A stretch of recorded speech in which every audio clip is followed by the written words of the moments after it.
Welcome to my channel, Learning Studio Zone. My name is Adam. I am a student of English literature. This is my story. I want to tell you about my life in London. You can read my story, and you can learn English with me.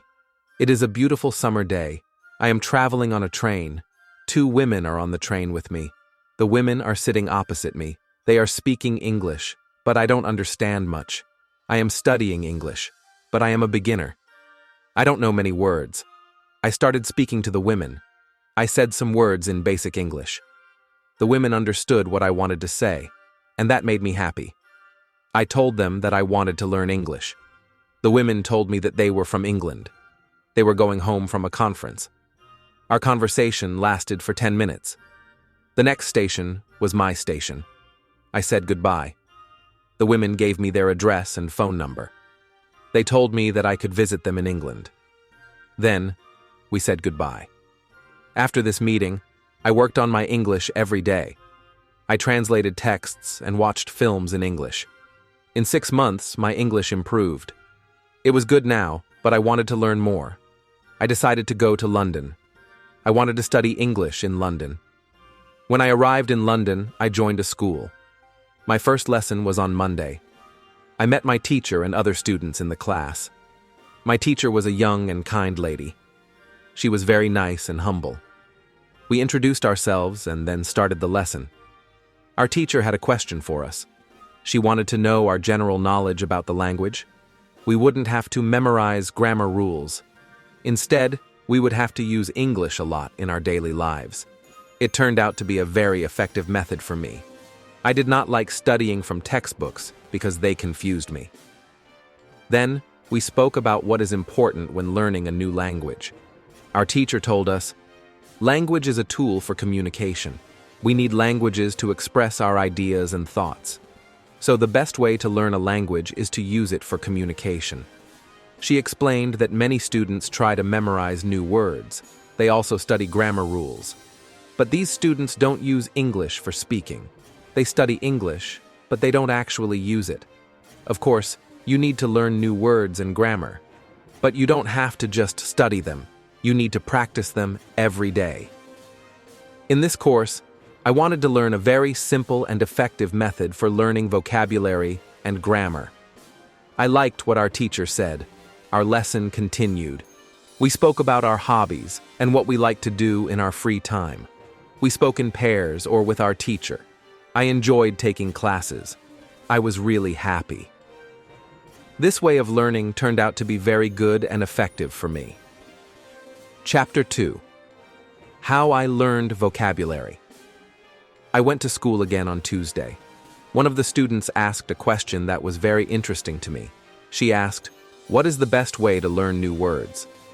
Our teacher told us that there are many ways to learn new words, but she wanted to tell us the most effective way. She said, statistically, the best way to learn new words is through reading. She explained, when people read, they learn new words much faster than people who don't read. In fact, they learn twice as fast. She told us that it is a good habit to read for at least 30 minutes every day. Then she explained how to get the maximum benefit from reading. First, it is very important that the book or text you read is interesting to you. It is important that you enjoy reading the book. The book can be a nice story, fiction, or non-fiction. It can be anything you like. She told us, don't read a text that isn't interesting for you. If you don't enjoy reading, you may get frustrated. You should always enjoy the process of using the language. She also gave us another important tip. She said, choose a text that is interesting, but also suitable for your level. If the text is too difficult, you will feel frustrated. But if it is too easy, you won't learn much. Choose something in the middle. Then, she explained what to do when we see a word we don't understand. She said, take a dictionary and find the meaning of the word. This will help you understand the text better. She told us, you don't need to write the word down. When you read and see the word again, it will automatically stay in your memory. You will always remember its meaning. Then our teacher explained another great advantage of reading. She said, when you read, you don't just learn new words. You also learn how words are connected to each other in sentences. You learn how to use them correctly. She told us, "This way of learning new words is very effective. Try it, and you will see how fast you can learn new words." Then, we continued our lesson. We talked about life in England. We also spoke about the best jobs for students. This was very useful for me because I wanted to get a job. I wanted to do something in my spare time after school. I asked other students if they knew where I could find a job. They told me that I should go to a job center. The job center offers many jobs, especially for students. This was good news for me. I was happy that I knew where to find a job. When my day at school was over, I went to the job center. I didn't know what job I could do, so I asked the lady at the job center. I said, "What is the best job for a student?" The lady told me that they had some good jobs for students. She said, "You can work as a cleaner or as a waitress in a cafe." I told her that I had no experience with these jobs. She told me, "Your English is good enough to work at a cafe. The training is not difficult. Also, in a cafe, you will have more chances to speak English than if you were a cleaner." Then she told me that I could start my job on Thursday. Everything was going well for me. I was happy that I found a job where I could practice my English. Before leaving, my teacher reminded us again, "If you want to learn new words effectively, read for 30 minutes every day." On Wednesday, I went to school again. There was one student in the class who was quieter than the others. He was from South Korea. When our teacher asked if we had any questions, the student from Korea raised his hand. He said, "I have a big problem with pronunciation. I know my pronunciation is not very good, but I don't know how to improve it. I don't speak much because I am afraid people will not understand me. I read a lot, and I watch films in English. I understand everything well, but I want to improve my speaking. Is there anything I can do?" When my teacher heard this, she smiled and said, "Okay, I will tell you about pronunciation and how to practice it. I will also teach you some techniques that can help you all improve your pronunciation." Chapter 3. How I improved my pronunciation. Our teacher smiled and looked at all of us. She said, "Many students have this problem. They understand English well, but their pronunciation is not clear. Sometimes they are afraid to speak because they think people won't understand them. But don't worry, you can improve your pronunciation with practice." Then, she told us about a very effective way to improve pronunciation. She said, "One of the best ways to improve pronunciation is by listening to native speakers and copying them. This method is called shadowing." We were curious. One student asked, "How do we do that?" Our teacher explained, "Find an audio or video where a native speaker is talking. Play a short sentence, pause, and repeat exactly how they said it. Try to copy their pronunciation, intonation, and speed. Then, play the next sentence and do the same." She continued, "You can also try speaking along with the audio without pausing. This will help you sound more natural and improve your fluency." Then, she gave us another useful tip. Another great way to improve pronunciation is by reading aloud. Take a book, a newspaper, or any text and read it out loud every day. Focus on pronouncing the words clearly. I liked this idea because I loved reading. Then, she told us, if you want to sound more natural, pay attention to stress and intonation. Some words in a sentence are stronger than others. English speakers don't say every word with the same emphasis. Listen carefully and try to copy this when you speak. She also gave us a fun exercise. She said, "Record yourself speaking. Then, listen to it and compare it with a native speaker. You will notice what you need to improve." This sounded interesting. I decided to try it at home. Then, she looked at all of us and said, "The most important thing is not to be afraid. Speak as much as you can. Even if your pronunciation is not perfect, just keep talking. The more you speak, the better you will become." I felt very motivated after this lesson. I wanted to practice pronunciation every day. Chapter 4. The best way to learn grammar.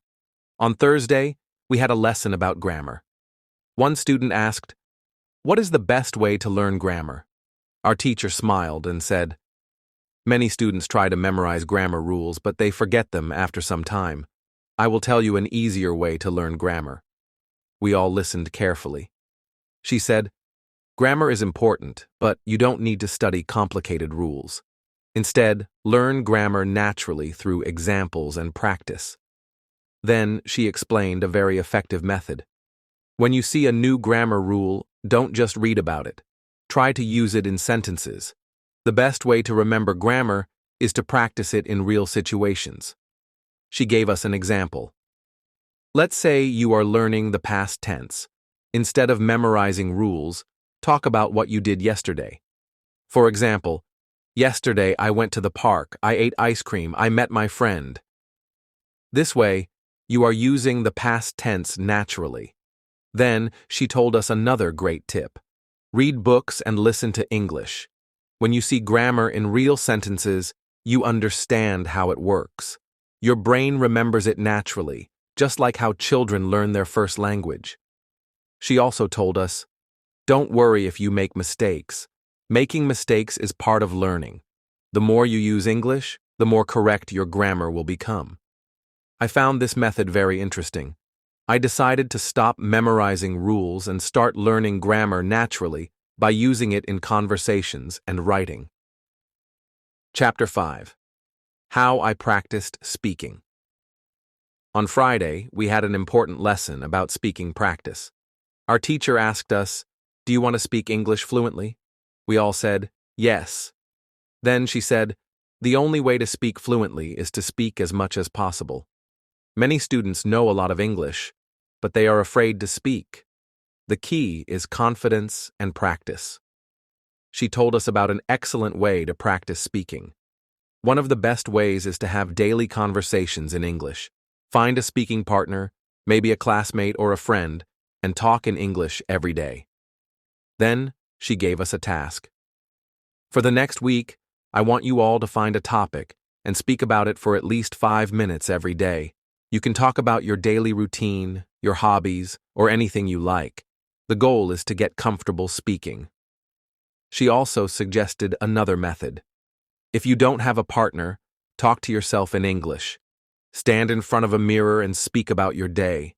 It may feel strange at first, but it helps a lot. Then, she shared one more important tip. Don't think in your native language first, and then translate. Try to think in English directly. This will make you faster and more fluent. After the lesson, I felt very inspired.